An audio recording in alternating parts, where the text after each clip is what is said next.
Por que não tem furacão no Brasil? Seja bem-vindo ao canal Curiosidades Sem Limites. Você já parou para pensar por que o Brasil, esse país gigantesco e cheio de peculiaridades, praticamente não sofre com furacões? Enquanto outros lugares enfrentam tempestades monstruosas com ventos devastadores, o Brasil parece estar protegido por uma espécie de campo de força natural. Mas será que é isso mesmo? Hoje, vamos mergulhar fundo nesse tema fascinante e desvendar os segredos por trás dessa curiosidade meteorológica. Antes de tudo, o que exatamente é um furacão? Bom, vamos imaginar uma tempestade comum, só que turbinada ao extremo. Um furacão é, essencialmente, uma enorme tempestade em espiral, com ventos fortíssimos que podem atingir mais de 300 km por hora. Ele nasce sobre as águas quentes dos oceanos e pode crescer até atingir proporções gigantescas, com diâmetros que ultrapassam 600 quilômetros. Para ter uma ideia, é como se uma tempestade cobrisse uma área equivalente ao estado de São Paulo inteiro. Mas o que faz um furacão se formar? Tudo começa com o calor. Os furacões precisam de águas oceânicas muito quentes para existir, normalmente com temperaturas acima de 26,5 graus Celsius. Esse calor aquece o ar logo acima da superfície do mar, fazendo-o subir rapidamente. Quando o ar quente sobe, ele cria uma região de baixa pressão, que suga o ar das áreas vizinhas. Isso gera ventos que começam a girar, graças a um fenômeno conhecido como efeito Coriolis, causado pela rotação da Terra. É esse giro que dá ao furacão sua aparência característica de redemoinho. Agora, vamos aos detalhes que explicam por que esses monstros do clima não costumam aparecer no Brasil. A localização do Brasil e o efeito Coriolis. O primeiro motivo está relacionado à geografia. O Brasil está em grande parte localizado próximo à linha do Equador, uma região onde o efeito Coriolis é praticamente inexistente. Esse efeito é o que faz com que os ventos que entram na área de baixa pressão girem, criando o redemoinho que dá forma ao furacão. Sem o efeito Coriolis, os ventos não conseguem se organizar em um padrão giratório, e o furacão simplesmente não se forma. O cisalhamento do vento. Outro fator importante é o chamado cisalhamento do vento. Essa é uma condição meteorológica em que os ventos mudam de direção e velocidade em diferentes altitudes. No Brasil, o cisalhamento do vento é muito comum, especialmente nas regiões próximas ao litoral. Isso impede que as tempestades ganhem a organização necessária para se transformarem em furacões.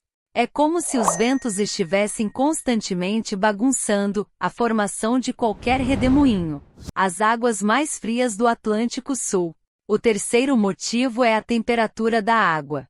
O Atlântico Sul, especialmente na costa brasileira, tem águas relativamente frias quando comparadas ao Golfo do México ou ao Caribe.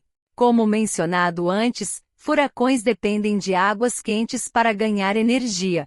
Sem essa fonte de calor, as tempestades simplesmente perdem força antes de sequer começarem a se formar. Agora que entendemos os motivos principais, vamos falar sobre os furacões ao redor do mundo e como eles se diferenciam de outros fenômenos climáticos.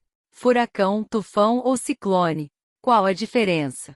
Você sabia que o nome furacão é usado apenas em algumas regiões do planeta? Oficialmente, esses fenômenos são chamados de ciclones tropicais, mas eles ganham nomes diferentes dependendo de onde ocorrem.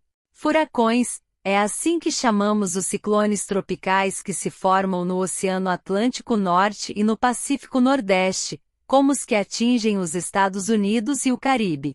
Tufões, são ciclones tropicais que acontecem na região do Pacífico Noroeste, como nas Filipinas, Japão e China.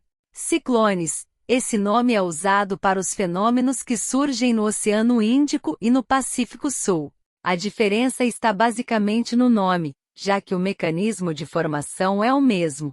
No entanto, em todos os casos, a intensidade dos ventos é o que determina a classificação. Tempestade tropical. Ventos constantes de até 118 km por hora. Furacão, categoria 1 a 5, o ventos acima de 119 km por hora, podendo ultrapassar 300 km por hora nas categorias mais altas. Mas e o tornado? É igual a um furacão? Apesar de também ser um redemoinho, o tornado é bem diferente de um furacão. Enquanto os furacões são gigantescos e duram dias, os tornados são fenômenos muito menores e mais rápidos, com diâmetros de até 1 km e duração de apenas alguns minutos. Eles ocorrem geralmente em terra firme e podem ser extremamente destrutivos. Então, se você já viu aquelas cenas de filmes onde uma casa inteira é sugada por um redemoinho, provavelmente estava olhando para um tornado, e não um furacão. E o Brasil? Nunca teve furacões? Agora vamos à parte polêmica. Já teve, sim, furacão no Brasil.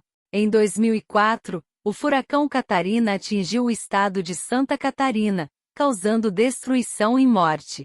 Com ventos de até 180 km por hora, ele foi classificado como um furacão de categoria 2. Esse foi o primeiro e único furacão registrado no Atlântico Sul em toda a história. Por que o furacão Catarina foi tão especial?